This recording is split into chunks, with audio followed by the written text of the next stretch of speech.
Dan Smith here, director. I'll be doing some audio commentary for this re-release of the movie. Oh, wait, not yet. Sorry, sir, this is just the DVD menu. The movie hasn't started yet.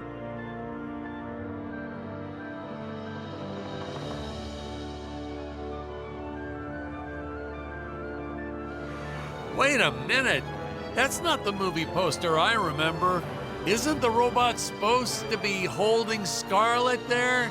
Oh, another of the studio's requests. They made some market projections and decided this image would sell more copies to future demographics. All right, we're gonna start the commentary track now.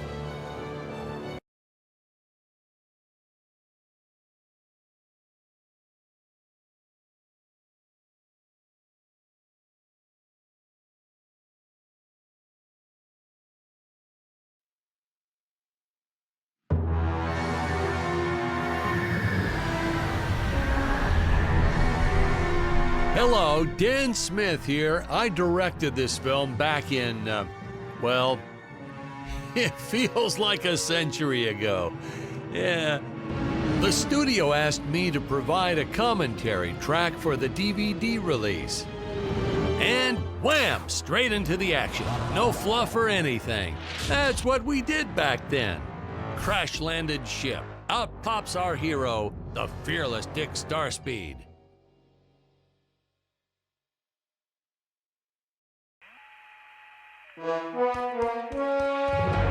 The ship's velocity reactor is damaged. I believe that I am stranded on an alien planet. Played, of course, by actor Jonathan Digby. Went on to some minor roles after this. Such a shame. I thought from day one this guy's got leading man written all over his face.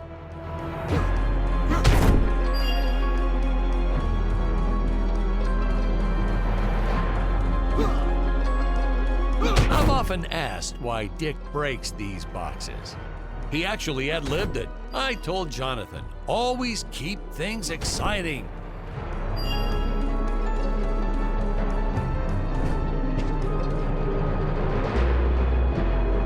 Greetings, citizens of Gravoria. I am Dick Starspeed, and I come in peace. Probably shouldn't have had Dick draw his weapon when he was talking about peace. Well, maybe one day we'll go back and CG it into a sandwich or something instead. Ha! Just kidding. And this is what people pay to see. A no-name middle-aged B-list actor duking it out with stuntmen in costumes. Such stunning choreography. Now the extras in those robot suits really knew how to take a punch. No, literally. I told Jonathan not to hold back. Give it all to him. Kick him in the nuts and bolts. And I know what you're thinking, but don't worry. We handled it responsibly. We made them all sign waivers not to sue for injuries. Holy smokes!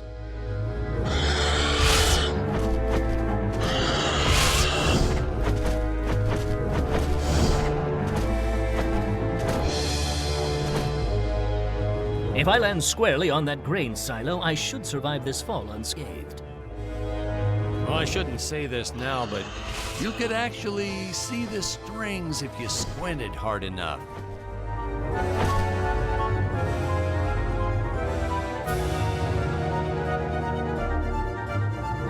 A screenwriting trick from back in the old days. You put a grain silo or some haystacks down and it solves all your gravity-related problems. It appears some of my equipment was lost when my ship was shot down. But what luck! This high-tech scanner reports that my ray gun is nearby.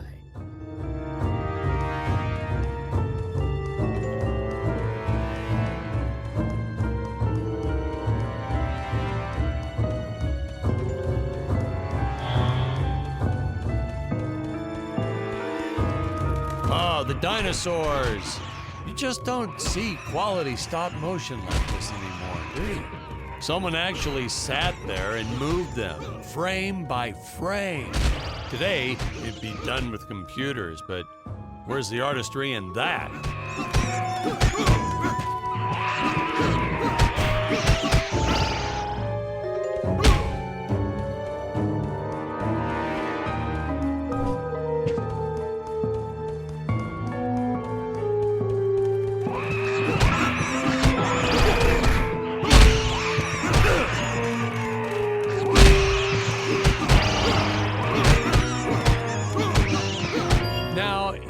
the trees here look a little plastic, well, it's because they are. I took them from the set of my last film, Vampire Island 2.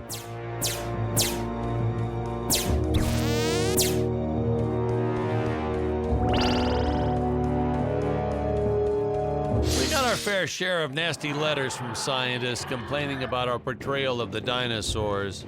Was news to me. Apparently, these stegosauruses weren't meat eaters. Must have preferred shellfish or something.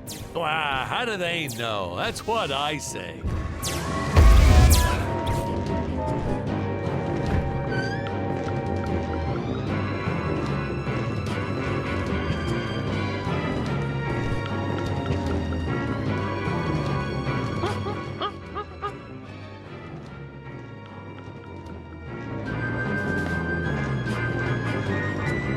As usual, the local population is defenseless. That's where our hero steps in and saves the day.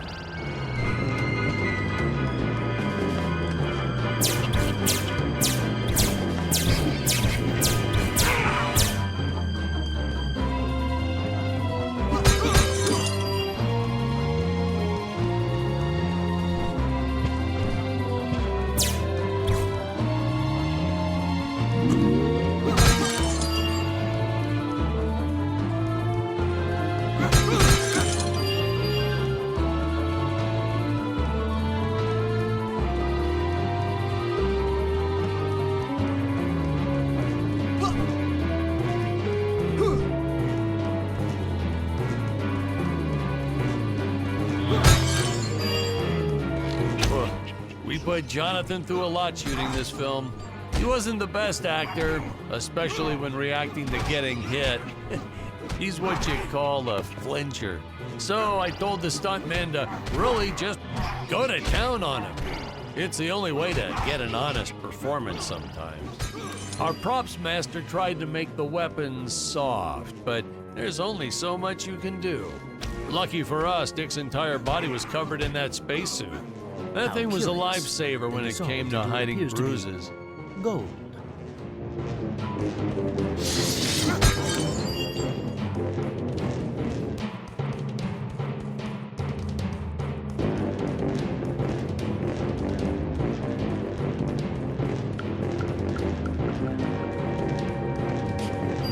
You'll notice the gold disappears when Dick touches it. We had a deleted scene that explained he's actually teleporting it back to his ship. It's funny, no one ever questioned how Dick was able to walk around with an infinite amount of gold on him.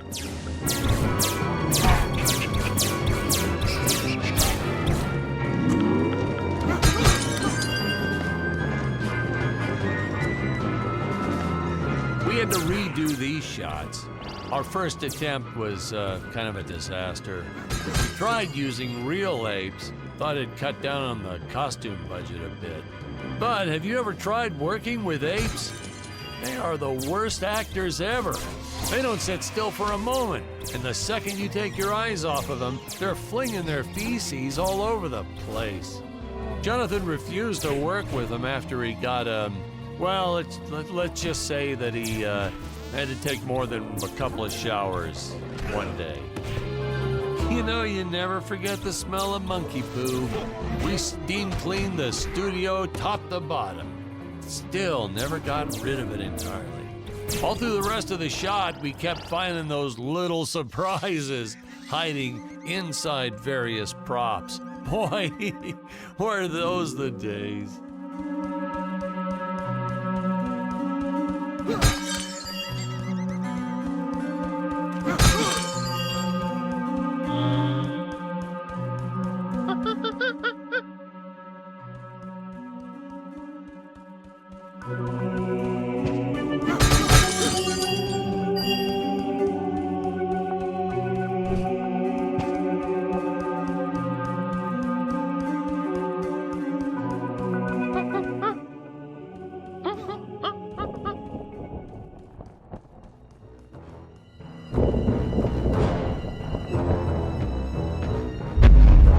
Some really top-notch stop-motion effects, huh? Unfortunately, we skimped on the Dick Starspeed puppet a little. The Earthman is not for you to eat, fiend! Oh, this was groundbreaking. We had the woman rescuing the man for once. We were really ahead of our time with this scene, but well, then again, I've always been rather progressive. The studio exec didn't seem to get why it was such a big deal, though. Sorry, we don't see this as anything unusual. Ha! Of course! It's unusual! A woman would never save the man. It just doesn't happen. Not in the movies, not in real life. I don't know why we didn't get more recognition for this scene. I guess I was just a little too ahead of my time.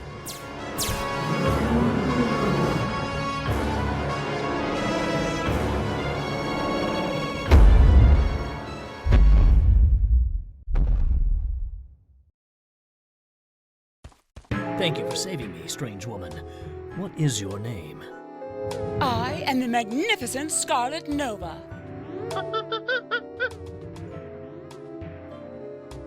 Do not question my motives. Just be happy that you are still alive. I must speak with my father at once. I shall teleport to his chambers.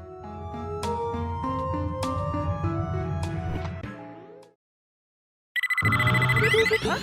Where is this place? This is not my father's chambers. You have disobeyed me for the final time, Scarlet.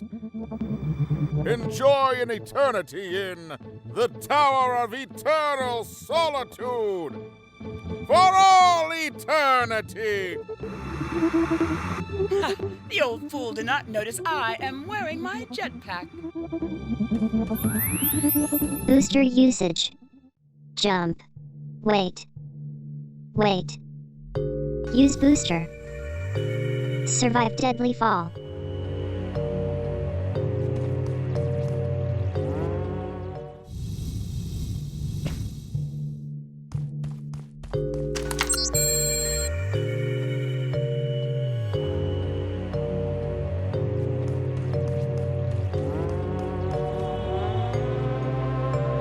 Scarlet didn't quite realize she needed to shoot those energy orbs down below. Keep in mind, Stacy was doing this on a soundstage, okay?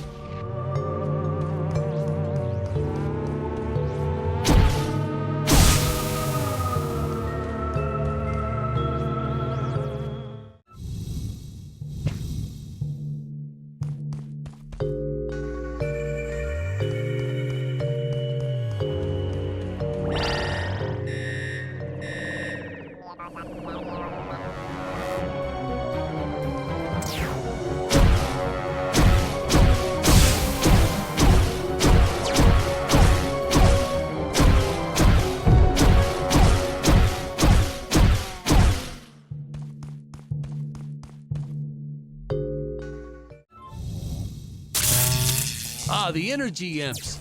Such a neat effect. We had to paint each movement frame by frame and superimpose it into live footage. We were pulling all-nighters for weeks. Well, when I said we, I meant the artist. I'm pretty much useless if I don't get a solid 10 hours a night. But they were at it forever. They had to redo it all because I accidentally told them red instead of blue the first time. Artists.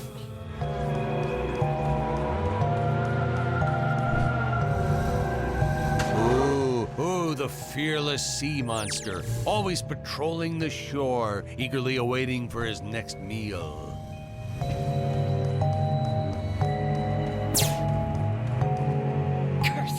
My father revoked my access to the teleport terminals. I shall only be able to utilize the ones I activate manually.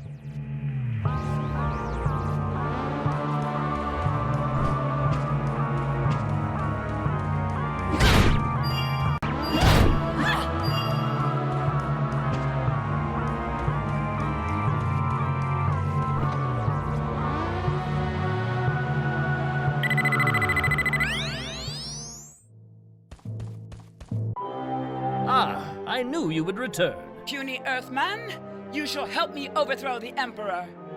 Why would you turn against your own father? How do I know I can trust you? Oh, this scene. I long to be This is free from practically this Shakespeare in outer space. just as the entire planet does. And, huh? Patrick, what's wrong with the video? Sorry, sir. Technical problems. Darn it, we're missing some really good writing here. There. Sorry about that. Well, we just passed right by her big scene. Basically, they agree to work together, but one must stay behind in the sleep chamber at all times. Should I rewind? Never mind, I'll continue from here.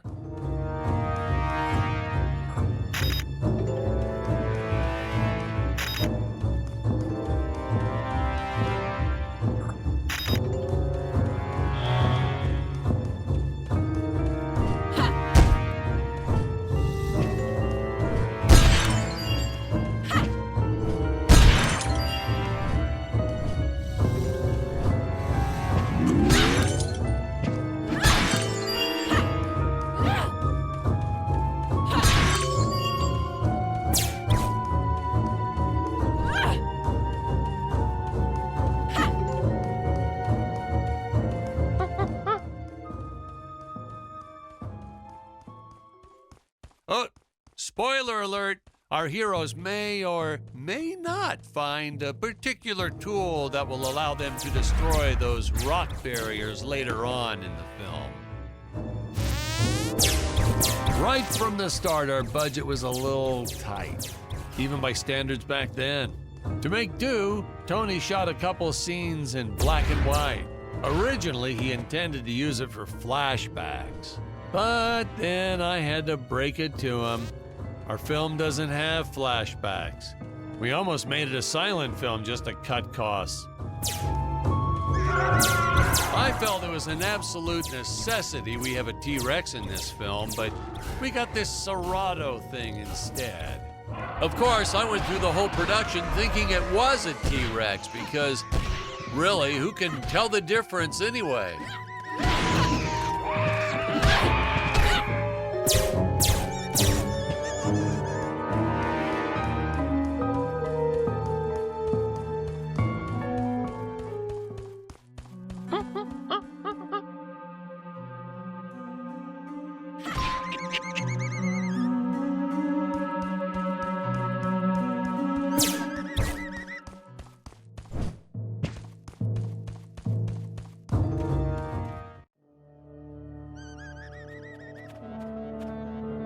It would appear that now is the time for us to climb the Deadly Tower of Monsters.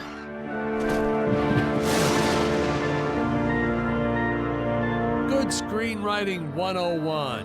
Always announce the title within the film itself. How else are you going to let the audience know your heroes really mean business?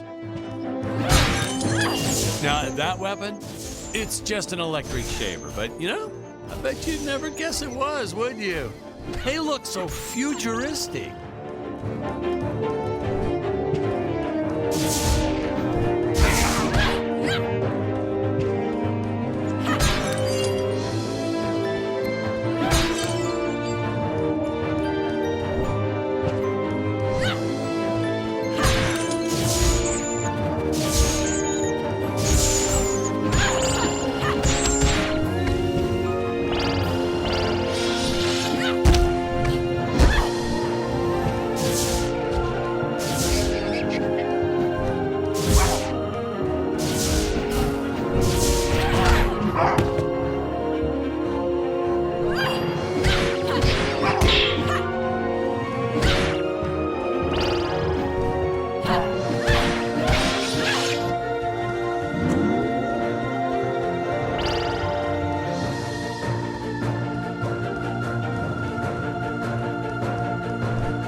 I could have made use of that one at some of our meetings with the studio.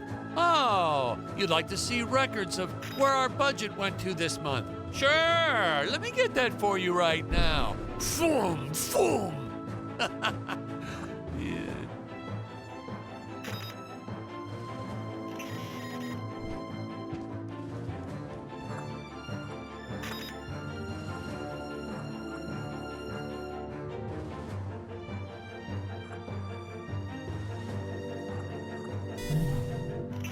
Unfortunately, those meetings ended in a much different way.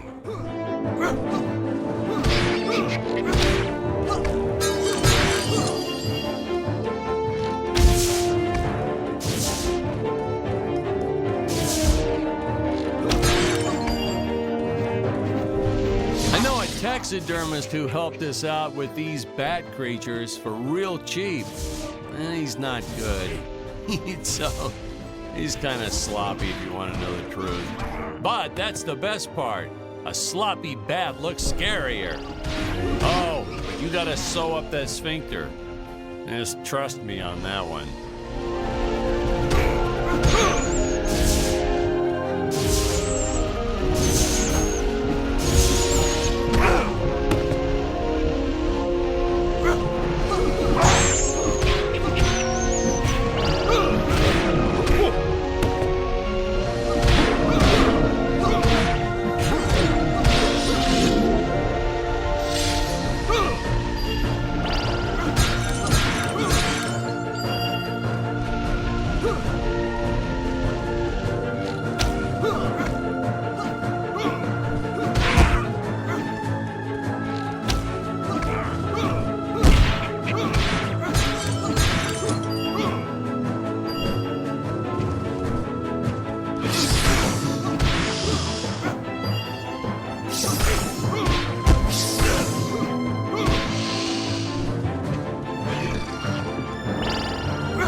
The squids.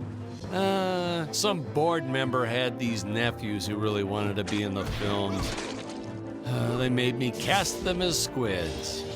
Whatever happened to artistic integrity? If you're going to cast a role not on merit, at least let it be a hot female role.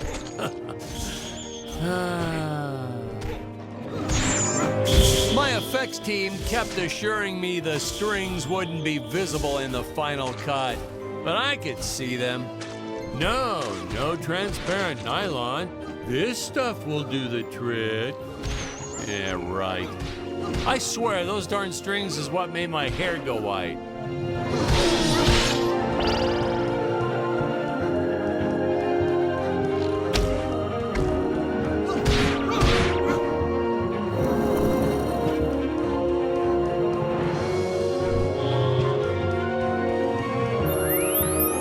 Teleport usage. Jump. While in the air, use teleport. Quickly return to upper floor.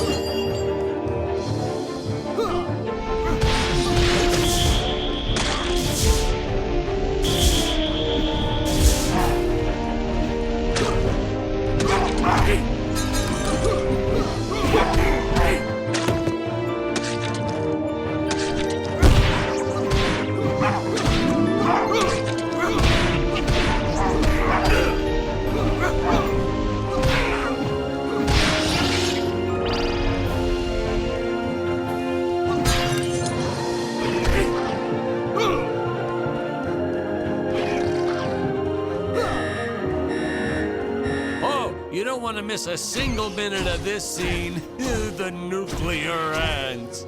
Hey, we need to remind the audience our heroes are climbing a tower, so I needed something that would stick to walls. Originally, we had these web-footed what-have-yous. Not very scary. And then I left some cake out in my trailer, and it was crawling with ants in the morning. And that's when it hit me. What is the most obnoxious thing in the world?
Oh no!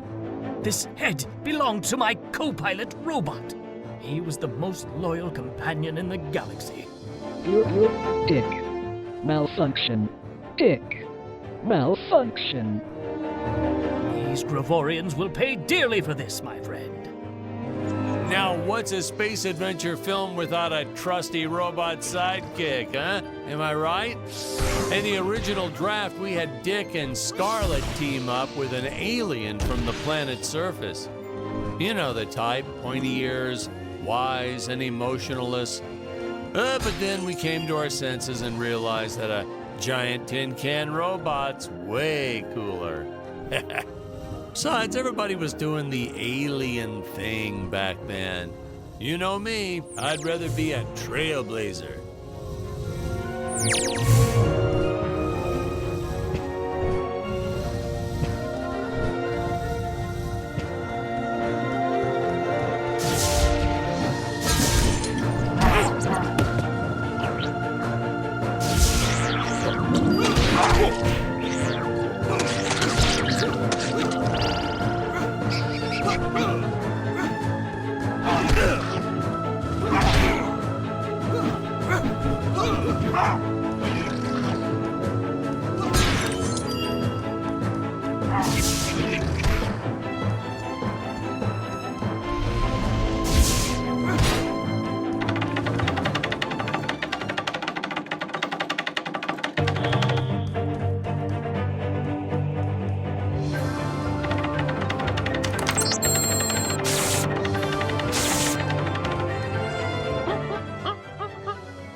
The insurance company made us install those safety...